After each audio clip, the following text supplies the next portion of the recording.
अस्सलाम वालेकुम, मैं हूं आपका होस्ट शुमान और आप देख रहे हैं car island bike walk around series में। आज जो बाइक हमारे पास आया वो है कावासाकी का Ninja 6R ZX 6R to be specific. ये बाइक तौसीफ बाइक है जो कि इस्लामाबाद के एक बहुत फेमस राइडर हैं। आपको इनके इंस्टाग्राम का और इनके पेज का लिंक डिस्क्रिप्शन में भी मिल जाएगा। यहाँ पर मैं थोड़ा टिकट भी चला दूँगा।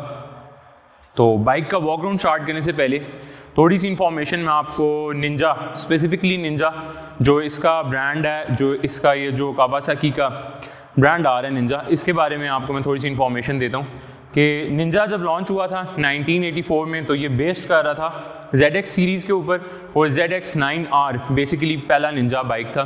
फिर कावासाकी ने यहाँ पे जो स्टिकर्स आते हैं इसके ऊपर निंजा के, उनको ट्रेडमार्क कर लिया था स्पेसिफिकली निंजा सीरीज़ के लिए अपनी। तो निंजा सीरीज़ वहाँ से स्टार्ट हुई थी। तब 900cc कैटेगरी पहला बाइक आया था और उसके बाद फिर 1000cc, क्योंकि तब 1000cc का इतना ज़्यादा ट्रेंड नहीं था। फिर ये चीज़ ट्रिकल डाउन करती रही और अब 250cc निंजा भी आ रहा है। बेसिकली ये बाइक एक 2010 मॉडल है, लेकिन इसका जो इंजन है वो 636cc है।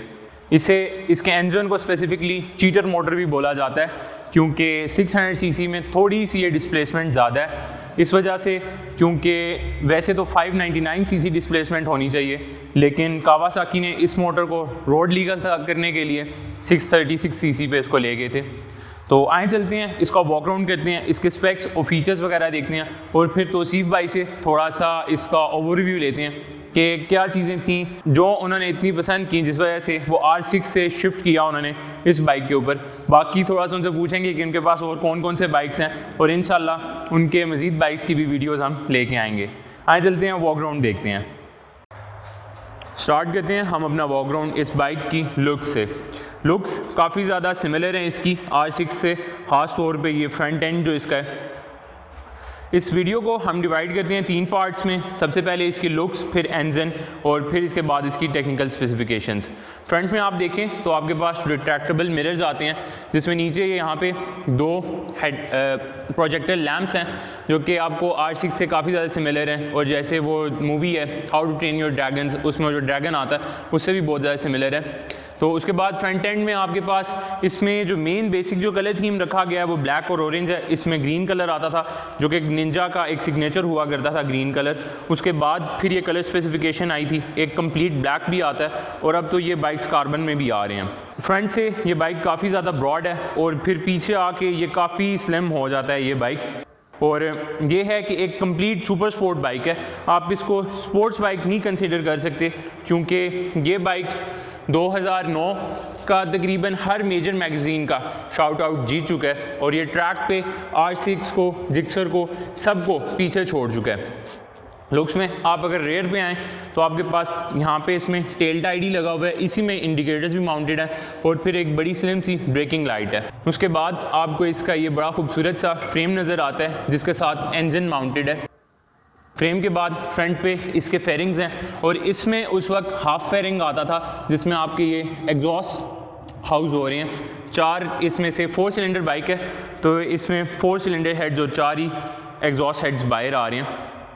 बाकी लुक्स कैटेगरी में ये बाइक R6 से थोड़ा सा ज़्यादा पुराना लगता है, इसी सेम स्पेक जो 2010 R6 है उससे, लेकिन अभी भी ये बाइक बहुत ज़्यादा खूबसूरत है।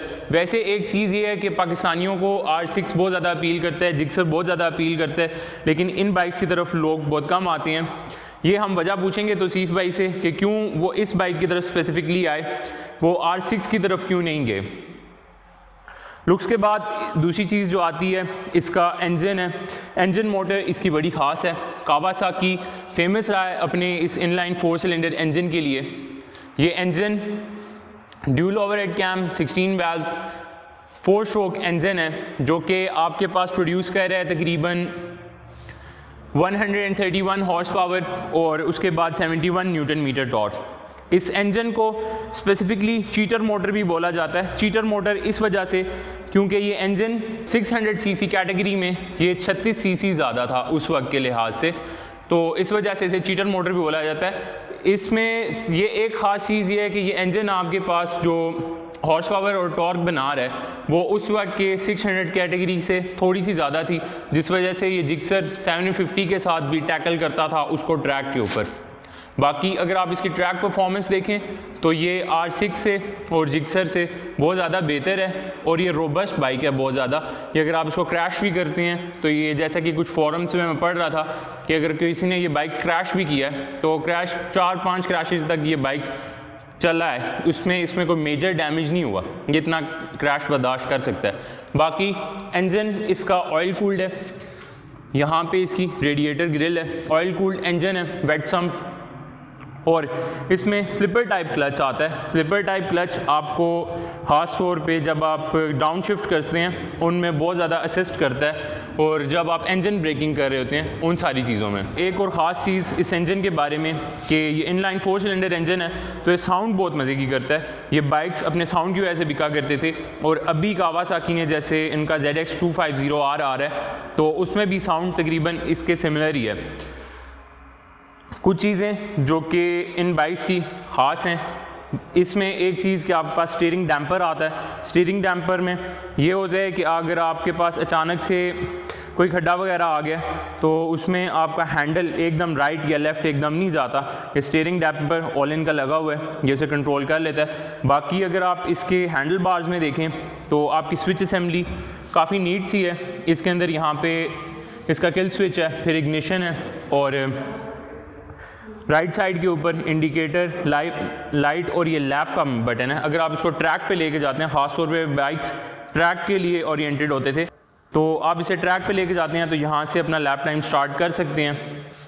फिर आपके पास जो स्पीडोमीटर आता है उसी में ओडोमीटर है, और यहाँ पे इसका रेव काउंटर है। 20,000 RPM तक ये रेव करता है। ये बाइक्स अपनी हाई रेविंग नेचर की वजह से बहुत ज़्यादा मशहूर थे, और इसी वजह से इनकी हॉर्स पावर जो टॉर्क आती है वो काफ़ी हाई रेव रेंज के ऊपर जाके आती है। एक ख़ास चीज़ कि ये लिवर्स 5 स्टेज एडजस्टेबल हैं, और फिर इस स्पेसिफिक बाइक में ट्रैक्शन कंट्रोल और ABS 2010 से आया करती थी, जबकि R6 में 2017 से ये दोनों चीज़ें आई हैं। तो ये अपनी लीग में काफ़ी आगे था ये बाइक, उस वक्त भी और आज भी, और 2010 के स्टैंडर्ड से ये बाइक बहुत ही अच्छा है, और अभी तक ये बहुत ज़्यादा वेल मेंटेन्ड है। इसमें ब्लैक और ऑरेंज का जो कॉम्बो आ रहा है ये इसे बहुत ज़्यादा खूबसूरत लुक देता है। अभी चलते हैं थोड़ी सी इसकी टेक्निकल स्पेसिफिकेशंस की तरफ। तो सबसे पहली चीज़ उसमें ये हो जाती है इसकी सीट हाइट जो है 830 मिलीमीटर की सीट हाइट है। ये R6 से थोड़ी सी कम है, R6 की सीट हाइट इससे ज़्यादा है। बाकी ये है कि R6 हॉर्स पावर और टॉर्क में इससे कम ही है और काफ़ी कम है। फ्रंट पे अगर आप चलें तो आपके पास ड्यूल डिस्क ब्रेक है, ड्यूल पिस्टन कैलिपर, 310 mm की डिस्क ब्रेक है जो कि एक 17 इंच के व्हील के ऊपर माउंट की गई है। वैसे इसमें निसन की डिस्क ब्रेक लगी हुई है, ब्रेम्बो भी इसमें आती होती थी। बाकी अगर फ्रंट के टायर की हम बात करें तो फ्रंट का टायर 120/70 का है, लेकिन जो इसमें रियर का टायर है वो चेंज हुआ है। मेजर चेंजेस इसके रियर के टायर में है। रियर के में आपके पास सेम एक 220 मिलीमीटर की थोड़ी छोटे साइज़ की डिस्क ब्रेक आती है, लेकिन 17 इंच का ही व्हील है और चेन ड्राइव सिस्टम है। रियर में एक चीज़ के रियर का जो शॉक है,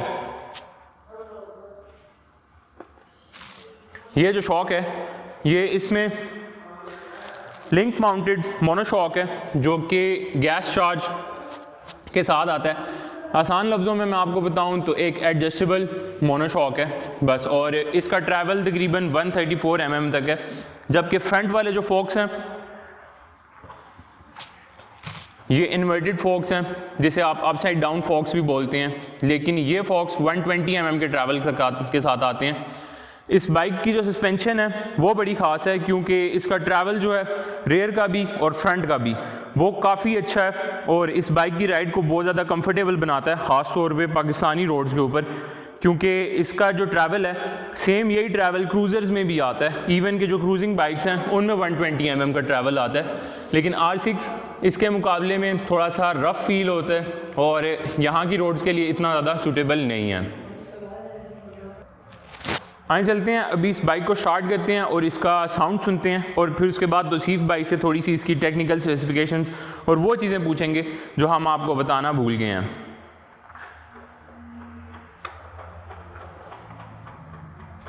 डायल इसका आप देख सकते हैं जिसमें लेफ़्ट साइड पे आपके पास रेव मीटर आ रहा है और फिर राइट साइड के ऊपर न्यूट्रल, इंडिकेटर, ये सारी आपकी बेसिक इंफॉर्मेशंस हैं। यहाँ पे ट्रिप मीटर चेंज करने की और मोड चेंज करने के बटन्स हैं। डैश में आप देखें तो आपके पास राइट साइड के ऊपर इसका ओडोमीटर है, उसमें एक क्लॉक है और ये इसकी माइलेज वगैरह है, बाकी स्पीड इंडिकेटर और फिर इसका इंजन टेम्परेचर है।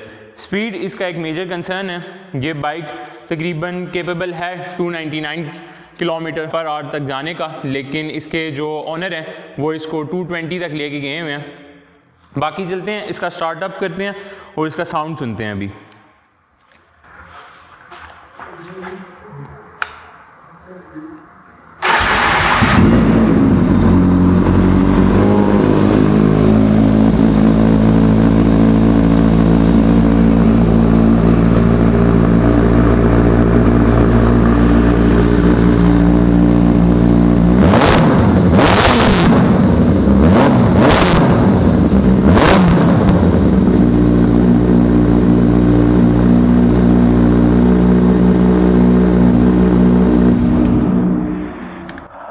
साउंड आपने इसका सुना, बहुत ही ज़्यादा बेसिक और ब्रेथ टेकिंग साउंड है, जैसा कि इनलाइन 4 सिलेंडर्स का होता है।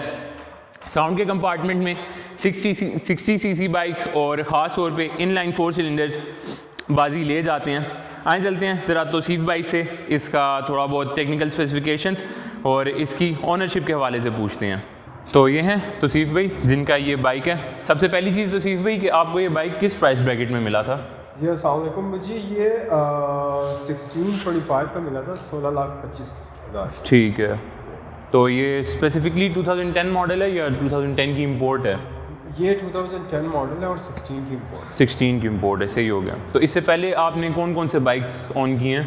इससे पहले तो मैं बहुत अरसे से मैं राइड कर रहा हूँ और मुख्तलिफ़ किस्म के बाइक मैंने राइड की हैं, लाइक चाइनीज़ भी हैं, उसमें जापानीज़ भी। जी जी।